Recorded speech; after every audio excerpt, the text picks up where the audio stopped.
اقرأ وربك الأكرم الذي علم بالقلم علم الإنسان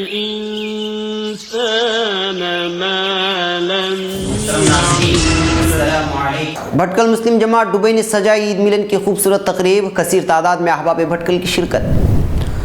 ہوناور سمسی میں اردو اسکول نے اپنی سنچری مکمل کر لی، جشن کی تیاریاں زوروں پر، پہلی نشست میں فکر و خبر ٹیم کی شرکت۔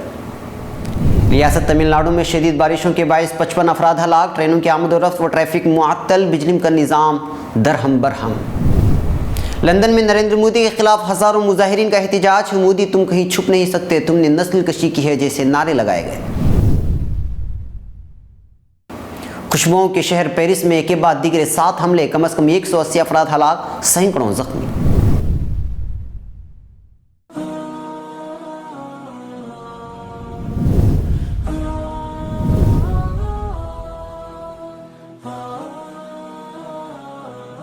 شیر میسور ٹیپو، مخالفت، اعتراضات اور اس کے جوابات۔ ناظرین، شیر میسور حضرت ٹیپو سلطان رحمۃ اللہ علیہ کو لے کر آج کس قسم کی سیاست کی جا رہی ہے، یہ بات تو آپ جانتی ہی ہیں۔ میں ایسے ہی کچھ اعتراضات کے جوابات اور کچھ ان کہی کہانیاں لے کر آ رہا ہوں، اس ہفتے دیکھنا نہ بھولیں فکر و خبر کی سیدھی بات میرے ساتھ۔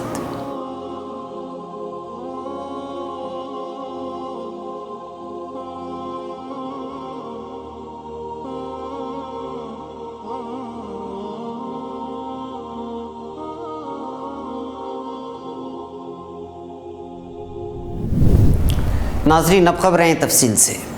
بھٹکل دبئی، بھٹکل مسلم جماعت دبئی کی عید ملن تقریب 2015 البوم ہوٹل دبئی میں جمعہ کے روز بعد عصر منعقد کی گئی تھی، جس کا آغاز حافظ محمد حماد پلور کی خوبصورت تلاوت کلام پاک اور انگریزی کے ترجمے سے ہوا۔ پہلی نشست بعد عصر تا مغرب تک چلی، جس میں مہمان خصوصی امیر شریعت کرناٹک مولانا مفتی اشرف علی باقوی نے اپنے خطاب سے نوازا۔ مولانا موصوف کی تقریر کے بعد مسلم خلیج کونسل کے صدر جناب یسیم سید خلیل الرحمان نے حاضرین کے سامنے مفید باتیں پیش کی اور اس طرح اتحاد قائم رکھنے پر زور دیا۔ دوسری نشست کا آغاز مولوی عبدالحی کیری ندوی کی تلاوت سے ہوا، جس میں مدرسہ عمر بن خطاب کے طلباء نے اپنا دلچسپ پروگرام پیش کیا۔ طلباء نے موجودہ حالات پر بہترین مکالمے پیش کیے، جس کو حاضرین نے بہت سراہا۔ بھٹکل مسلم جماعت کی جانب سے 4 سالوں سے لائف ٹائم اچیومنٹ ایوارڈ دیا جا رہا ہے، تاکہ قوم کے وہ افراد جو قوم کی خدمت میں اپنا تن من دھن لگاتے ہیں، ان کی خدمات کو سراہتے ہوئے ان کو اعزاز دیا جائے۔ تو امسال لائف ٹائم اچیومنٹ ایوارڈ مولانا عبد المتین منیری صاحب کو دیا گیا۔ مولانا موصوف بھٹکل جماعت کو مضبوط بنانے اور اس کو مضبوط بنانے میں جہاں تک انتھک جدوجہد کی ہے، بلکہ اپنی زندگی کا اکثر حصہ قوم و ملت کو جوڑنے میں صرف کیا ہے۔ مہمان خصوصی مولانا مفتی اشرف علی باقوی کے ہاتھوں ایوارڈ سے نوازا گیا اور سپاسنامہ سیکریٹری جماعت جناب رحمۃ اللہ راہی صاحب نے پڑھ کر سنایا۔ ملحوظ رہے کہ پہلی نشست میں نظامت کے فرائض معاذ شاہ بندری نے اور دوسری نشست میں رائد کھرور نے بحسن خوبی انجام دیے۔ اس کے علاوہ دیگر پروگراموں کا بھی انعقاد کیا گیا تھا، جس سے شرکاء خوب لطف اندوز ہوئے اور عشائیہ کا بھی انتظام کیا گیا تھا۔ بھٹکل ہوناور، ملک ہند میں جہاں اردو ادارے والے اردو کے ادبا و شعراء جہاں اردو زبان کے ساتھ ہونے والی ناانصافی کا رونا رو رہے ہوں، ایسا دور جہاں انگریزی و مقامی زبانوں کو سب سے زیادہ ترجیح دی جاتی ہو، خود اردو مادری زبان والے جس زبان کو بھول بسر کر انگریزی بولنے کے لیے اپنی شان سمجھ رہے ہوں، جن علاقوں میں طلبہ کے نہ ہونے کی وجہ سے کئی اردو اسکولوں پر تالے لگ چکے ہوں، پورے ملک میں زبان اردو مشکلات سے دوچار ہو، وہ باشعور اہل زبان نئی نسل کی زبان اور تہذیب کو لے کر فکر مند ہوں، جو تمام مذہبی تہذیبی اور لسانی خصوصیات کے ساتھ نئی نسل کو جینے کے گڑ سکھانے کے لیے رات دن غور و فکر میں مبتلا ہوں اور ہر طرف سے مایوسی ہی نظر آ رہی ہو، تو کیا ایسے دور میں آپ اس بات پر یقین کریں گے کہ ایک گاؤں میں موجود اردو سرکاری اسکول اپنے 100 سال مکمل کر کے اس کی جشن کی تیاریاں کر رہا ہے؟ آپ کو یقین ہو نہ ہو مگر یہ بات سچ ہے جس کے گواہ ہم خود ہیں۔ جی ہاں، قدرتی نعمتوں سے مالا مال وہ ایک خوبصورت بستی ہے۔ شراوتی ندی کے عین کنارے واقع اس بستی میں اگر آپ جانا چاہتے ہیں تو آپ کو بنا کشتی کے سوار ہوئے بستی میں داخل نہیں ہو سکیں گے۔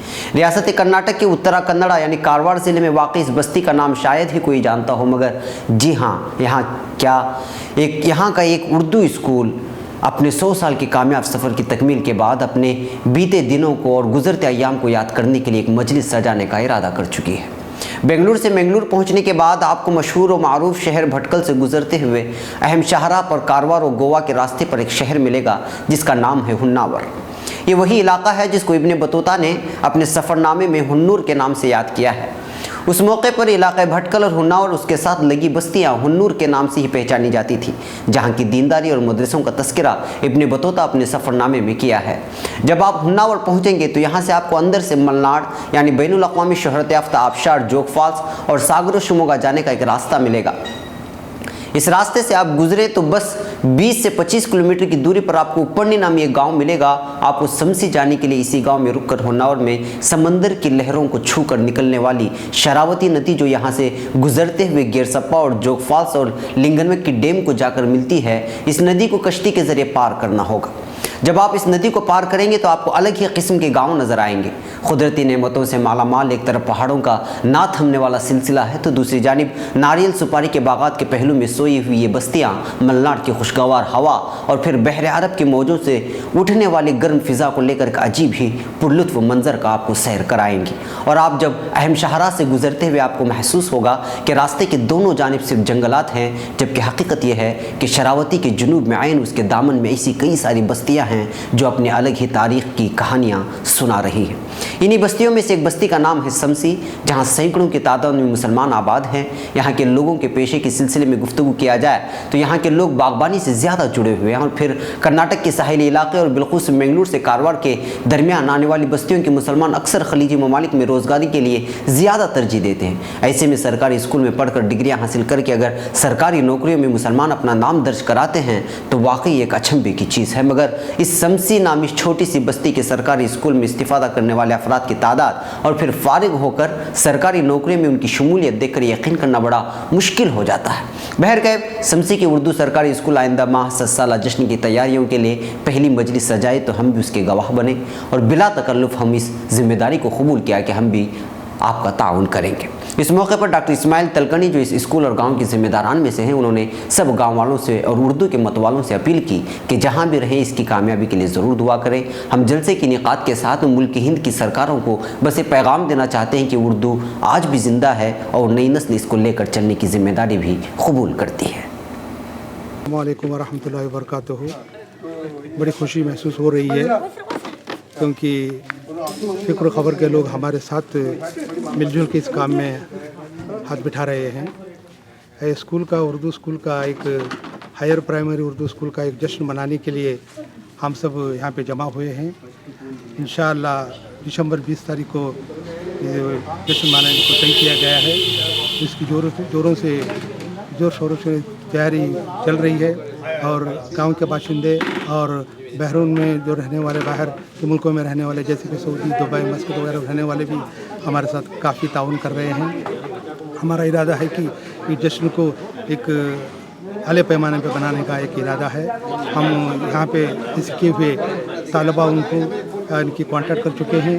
اس کے ساتھ ساتھ اسکول میں جو استاد کے نام سے جو کام کرتے ہیں یہاں سے جو ہیں اور دوسرے گاؤں میں بسے ہوئے ہیں، ان کو سب بلا کے ان کو استقبالیہ کرنا، ان کا سنمان ستکار کرنے کا بھی ہم لوگ سوچے ہوئے ہیں، اور اس لیے لوگوں سے رابطہ بنانے کا سب ذریعے سے ہم ان کا کانٹیکٹ میں آنے کی کوشش کر رہے ہیں۔ الحمدللہ میں آپ لوگوں کا بہت بہت شکر گزار ہوں کیونکہ فکر و خبر جیسی ایک اعلیٰ پیمانے کی ایک چینل ہمارا ساتھ دے رہی اس پروگرام میں، اور بہت لوگوں تک، دوسرے ملک کے لوگوں تک بھی یہ چیز پہنچانے کی آپ لوگوں نے ہمارے ساتھ ایک ذمہ داری اٹھائی ہے۔ میں آپ لوگوں کا بہت بہت شکر گزار ہوں۔ نئی دہلی۔ ملک کی جنوبی ریاست تمل ناڈو میں شدید بارش کی وجہ سے اب تک 55 سے زیادہ لوگ ہلاک ہو گئے ہیں۔ ذرائع ابلاغ کے مطابق تمل ناڈو حکومت نے جاری ایک سرکاری بیان میں 55 لوگوں کی موت کی تصدیق کی ہے۔ تمل ناڈو کی دارالحکومت چنئی کی زیادہ تر علاقوں میں پانی بھر گیا ہے، جس سے معمول کی زندگی مفلوج ہو کر رہ گئی ہے۔ سینٹ تھامس ماؤنٹ اور ویلاچیری سمیت جنوبی چنئی کے کئی حصوں میں پانی بھر جانے سے ریلوے کے پل بھی پانی میں ڈوبے ہوئے ہیں۔ پٹریوں پر پانی بھر جانے کی وجہ سے چنئی میں ٹرینوں کی آمد و رفت تقریباً تھم سی گئی ہے، جبکہ ریاست میں بجلی کا نظام درہم برہم ہو گیا ہے۔ شمال مشرقی مانسون کے اثرات کی وجہ سے ریاست کے 9 ساحلی اضلاع میں مسلسل بارش ہو رہی ہے، جس سے ریاست میں ریل اور سڑکوں پر ٹریفک متاثر ہوئے ہیں۔ مقامی صحافی وی لکشمن نے بتایا کہ محکمہ موسمیات نے آئندہ 2 سے 3 دنوں تک تمل ناڈو میں مزید بارش کی پیشن گوئی کی ہے۔ تمل ناڈو حکومت کے مطابق سب سے زیادہ متاثر ڈالور ضلع میں 27 لوگوں کی موت ہو گئی ہے۔ وہاں امدادی کام کی نگرانی کے لیے تمل ناڈو حکومت کے وزیر اور سینئر اہلکار موجود ہیں۔ چنئی، ویلور، ترویلور اور